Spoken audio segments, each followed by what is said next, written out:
চলো বন্ধুরা, আজকে তোমাদের সঙ্গে শেয়ার করব কড়াইশুঁটির কচুরি। কড়াইশুঁটিগুলোকে ছাড়িয়ে নিয়েছি, আদা আর কাঁচা লঙ্কা সামান্য জল দিয়ে আমি এবারে পেস্ট করে নেব। মিহি পেস্ট করব না, একটু দানা দানা মতন আছে। কড়াইতে এবারে সাদা তেল দিয়ে দেব, আর কালো জিরে আর হিঙের ফোড়ন দেবো। দিয়ে ওই পেস্টটা দিয়ে দেব, দিয়ে সামান্য চিনি আর লবণ স্বাদ মতন দিয়ে দেব।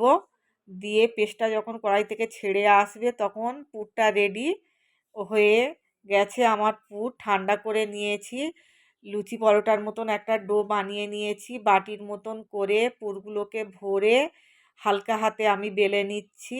বেলে নিয়ে কড়াইতে সাদা তেল গরম করতে দিয়েছি। এবারে আমি ভেজে নেব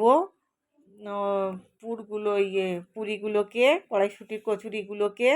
আমার ভাজা কমপ্লিট। এবারে আমি একটা কেটে দেখাচ্ছি। সাদা